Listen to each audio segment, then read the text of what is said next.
What is up? What is going on? Dave at SVA Card Collectors. And this may sound a little bit different, but that's because I'm not in my car. I have my boy off to the side, so you will hear grunting, screaming, yelling, crying. Mostly from me, but sometimes from him. Why would I be moaning, grunting, crying? My Yankees have blown it. They crapped the bed. They didn't hit with people. Didn't hit with guys in scoring position at all. They were just terrible. To be honest with you, I don't.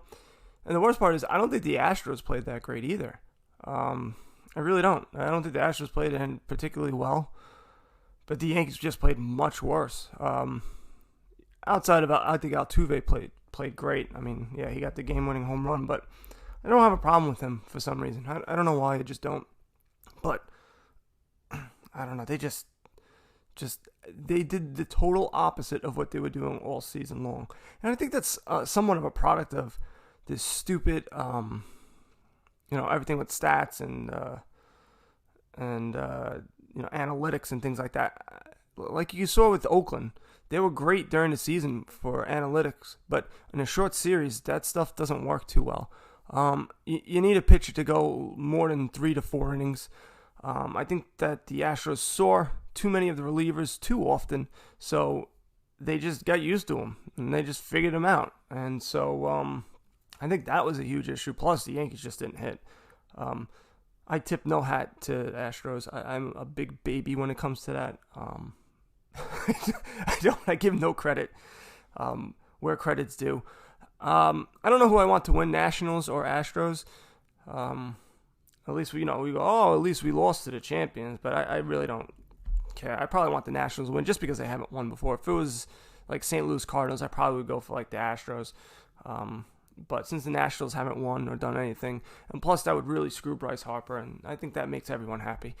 I don't know why people really do not like that Harper boy. All right, so what's coming out this week? You have a couple of things, and I'm going to dig in a little bit deeper on Topps Triple Thread, and that comes out on the 23rd. On the 25th, you have Panini Prism football cards, and on 10/30, you have Panini Flawless Baseball. That's with no logos. They do look really nice, but I'm actually going to probably dive into that one. Also, the Panini, I'll do a deeper dive, as they say, on those three. But I'm going to start talking about triple threads. Now, I remember when I tried to get back into baseball cards, in 2004, and I saw these was it 2004? No, it can't be that. No, I might be thinking of the wrong ones. So I'm going to skip my little story, because the story makes no sense. And it might be that old, but I didn't go back when I did my research. I went back a decent amount. I went all the way back to 2011. I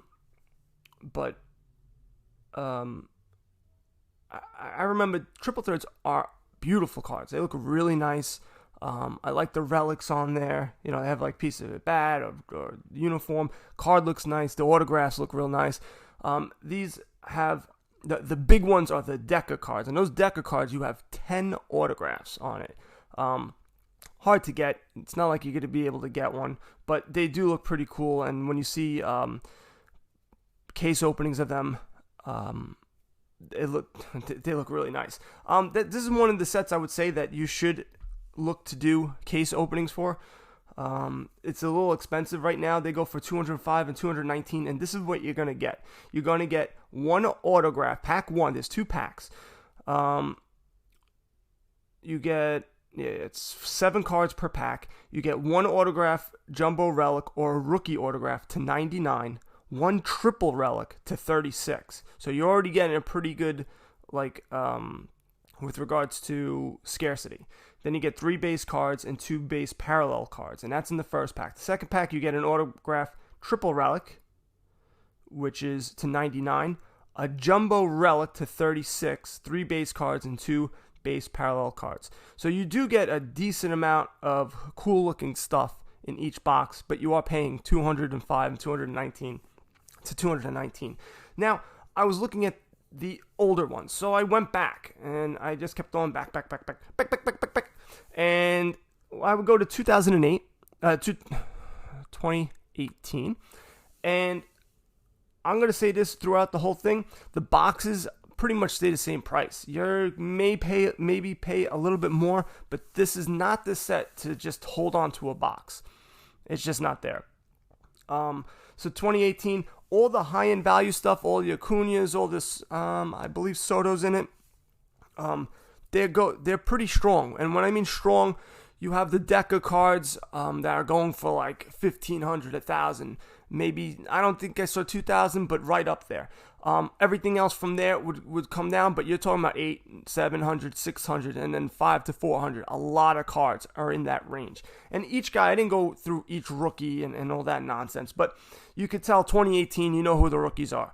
2017, you're going to know it's going to be Cody Bellinger, Aaron Judge, and all them. And still, their box sold from anywhere from $199 to $250 for 2017. 2018, I didn't say that, was also $219 to $260. Same thing with the 2017 triple threads. The high-end values were good. Not as good as 2018. A lot of them are around $400 to $500. That's still pretty good, though. But again, those cards were one of ones, maybe, I don't know, to tens, or they were around that area. But still, that's pretty good value. Not all, cards do that. Not all sets do that. Usually they depreciate in value unless it's a super duper rookie, as they say. I don't think anyone says that. I don't know who they are. 2016 Topps triple thread. Now those, it was like 150, 189 sold for boxes, and then there was one that went under $100.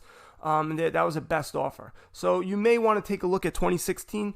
Now, a lot of these cards are very similar. You're going to get a lot of the same guys. So you're going to get, obviously, Mike Trout.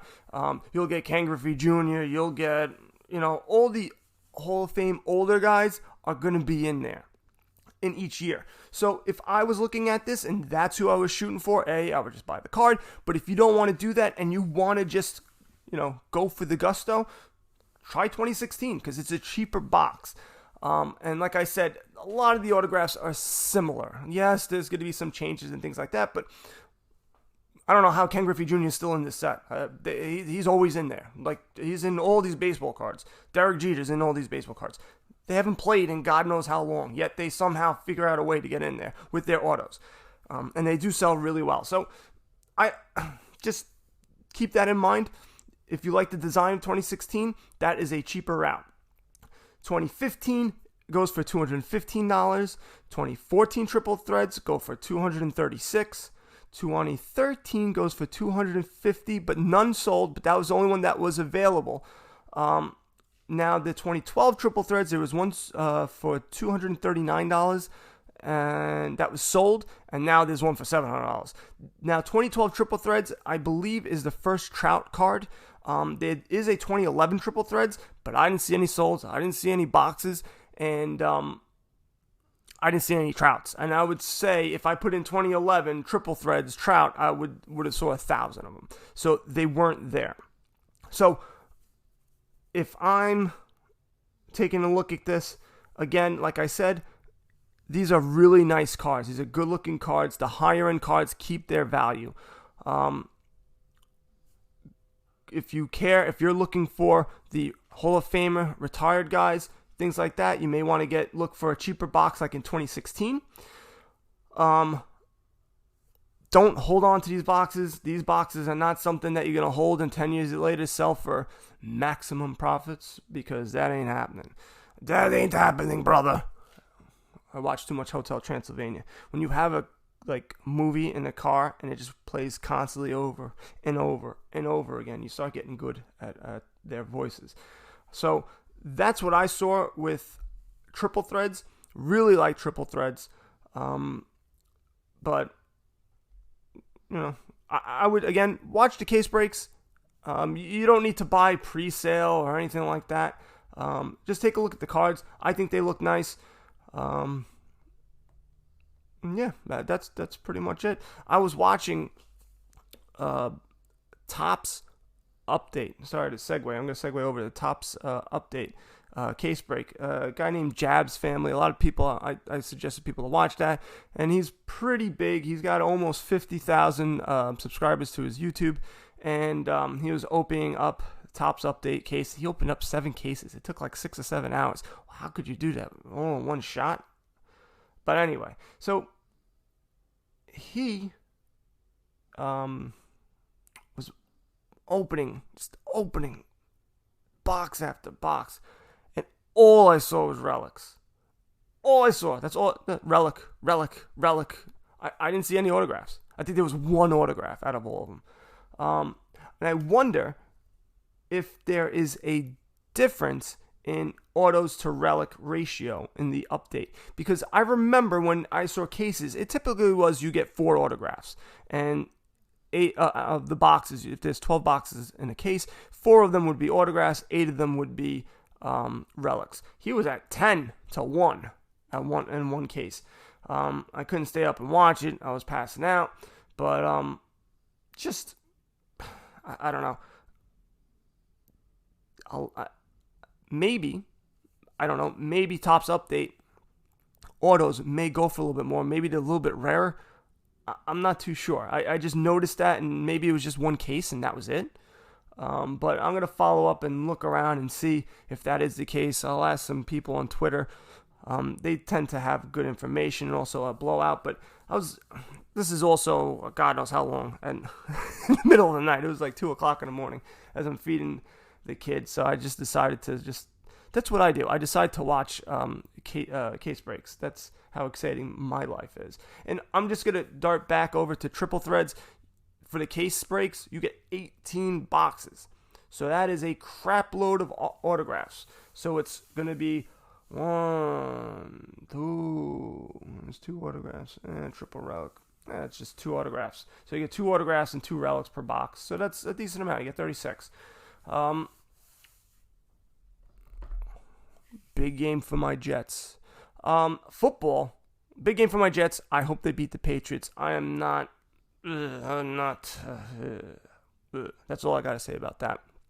We'll have an article coming out today about just doing the opposite, what I've been talking about in the podcast. If you've listened before, I don't think it's going to be anything new, but if you haven't, just my thought process on things. Nothing too crazy, just when I see something, this is what I think instead of just the obvious.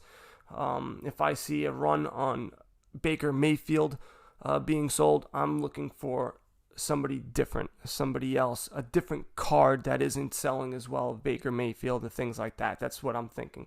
If a box is doing well, what do you buy out of that box? Why is that box selling well? And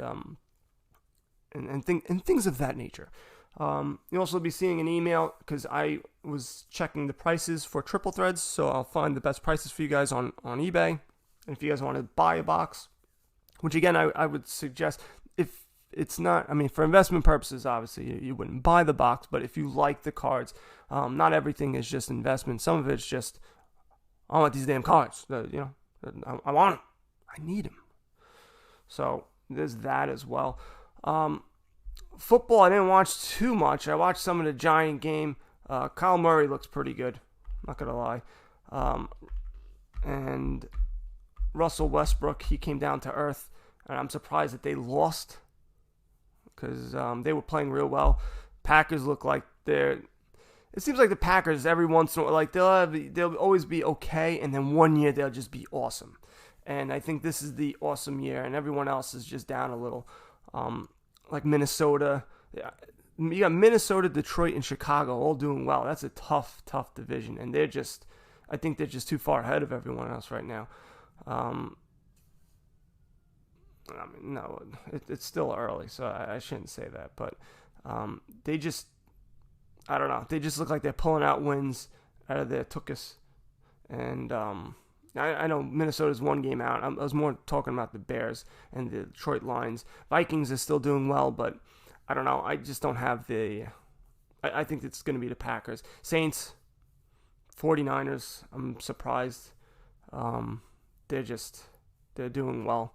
That whole, NFC is pretty damn good. I mean, there's no like terrible teams. I'm shocked about the Atlanta Falcons. I really am. And of course, I have Matt Ryan on my fantasy team, so he's in the crapper. I am not a big gigantic fan of Matt Ryan. Had he won the Super Bowl, I think his cards would be worth something, but he didn't. And so it is what it is. Dwayne Haskins, there's one guy, I forget his name. He's a pretty big Instagram, and now he's on YouTube. God, it has a 2 on it. He's a younger guy. He just got a shop. I forget the guy's name, and he's really big on Dwayne Haskins. He buys a lot of stuff. Like I said before, guys, go on YouTube. Check out what dealers are buying and what they're selling, because that will give you an idea of what people are looking, because if they're buying and selling guys that aren't going to do well, they're not going to win any money. Now, in this aspect, I don't believe that Dwayne Haskins, I'm not a big fan of him. He's an Ohio State fan, this guy, so he's really big on him, and so his cards are going pretty cheap, but they are 1-6, and they still don't want to throw this guy in. Now, I think partly because they're just not that good, so they're afraid that he's going to get the crap kicked out of him, but I don't know. I just would, I'm not a big fan of Dwayne Haskins, but if you are, this will be the perfect time to buy him. He's not playing, or if he goes in and he just plays even more poorly and you go, well, I think next year is going to be his thing, I would just keep tracking it, watching cards, put a lot of cards in your watch list on eBay, and just take note. You even write it down on an Excel spreadsheet. Follow it. You'll be able to figure out, and you'll be able to see where the prices is, and you'll be able to tell right away, I know where this is going to end up. That's the way it was with Sam Darnold cards when he started going down with mono. I could pretty much tell you where it was going to go as the days and weeks were going on. And now it's starting to hopefully go back up, and hopefully when we defeat the New England Patriots, those rats, they will go up higher. But I don't know. Really surprised at the Houston Texans. I thought they were going to take care of business, and they didn't. But it is what it is, guys. I wish I liked hockey more. I love hockey. I love watching it. I just can't get into the cards. And I bet you there's good value there because there's not that much competition in hockey cards. I know it's mostly Upper Deck. I may just get into it just because it's a little too late. But maybe when the season's over, or maybe I just... Like I said, I'm always trying to buy when people are selling, and vice versa. So I'm out of time. SVAcardcollectors.com. Download the app, FlickChat app, and buy some cards and go broke. Later.